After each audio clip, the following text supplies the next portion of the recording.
Assalamu alaikum, Wasif here. This is the third video of this tutorial series. In this video we will start actual practical programming. We'll learn about data types and variables and how to use them. But before we get started, if you are new to my channel, kindly click the subscribe button and press the bell icon so you won't miss any update. Now let's jump straight into it. So in the previous video we printed hello world on our terminal by clicking this icon. Now if by default you are not getting this icon here or you getting any problem, this means you are missing the code runner extension. To download it, come to the extension menu and here search for code runner. Okay, so code runner here on the top, this one by Jenhan, open it and install it. So I have already installed it. So after installing it, restart your Visual Studio Code and you'll get this icon here. Okay, so we printed hello world, but before we get started with data types and variables, I'll tell you how our program flow execution works. So let's make an imaginary tree.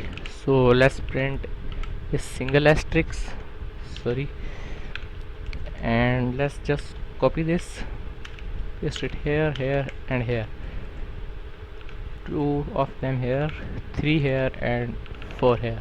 So now let's run our code.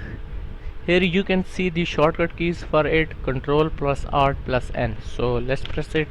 Okay, so first it prints hello world, then first asterisk, second and so on. So what we have to learn here, it means that the program flow execution starts from the top of the program, from the first line, then it will execute the second line, then third line and then so on. Okay, so that's how our program execution works. Now let's start with data types and variables.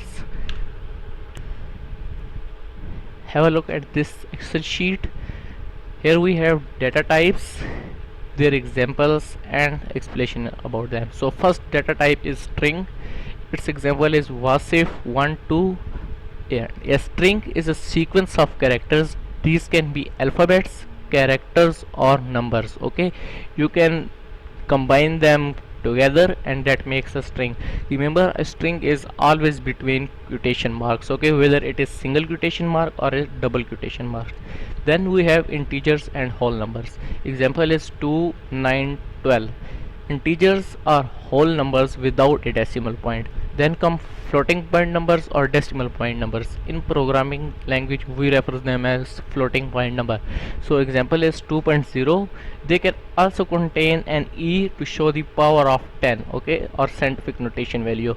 So 1.3 e powers 10. So floating points are decimal point numbers with a decimal point. They can also have a e for power of 10.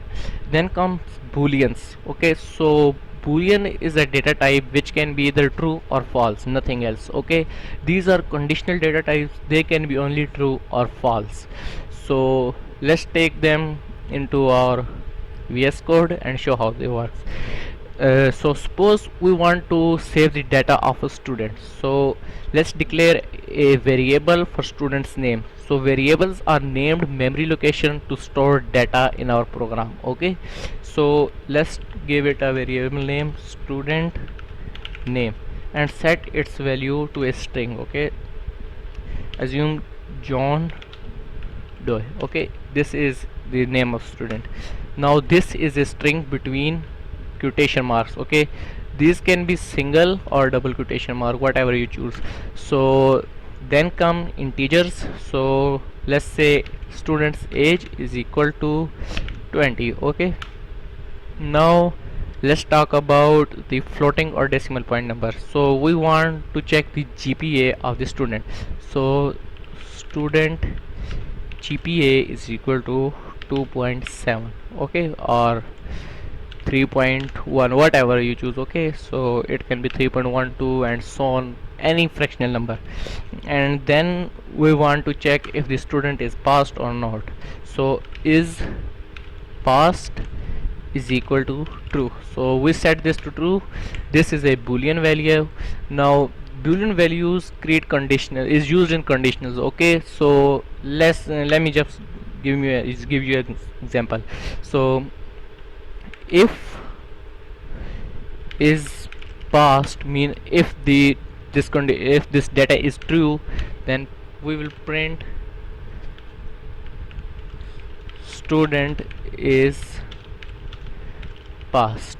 Okay, so these are conditionals. If else, you'll learn more about them in upcoming tutorials. So let's print it by pressing Ctrl Alt N. Okay, so you can see student is passed because this value is true. Now let's change it to false. As you can see, nothing is printed because this value is not true. So if nothing is true, we can use else statement and print student is failed. Okay, so from here you can clear the screen. Let's run it again. So as you can see, student is failed. So what is going on here? If is passed mean if this variable is set to true, this data is true, this condition is true, then our program will print student is passed. Else if it is false, it will print student is failed. Now there is another conditional called elif, short for else if, but you'll learn it later in upcoming tutorials. So that's how we work with variables and data.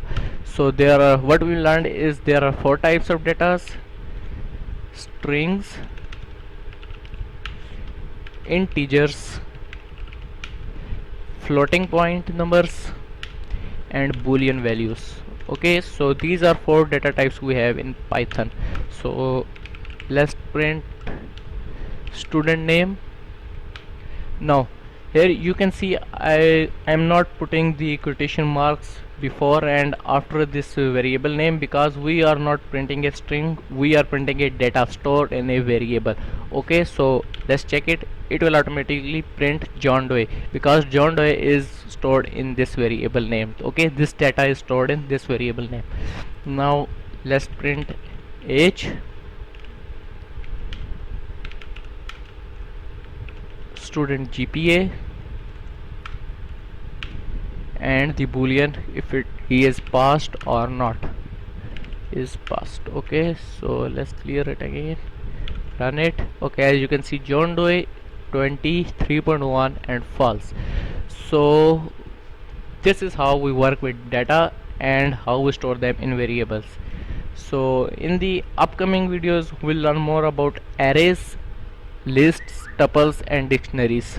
So for now this much is okay. Practice it on your own and come back after 1 or 2 days for another tutorial. Thank you.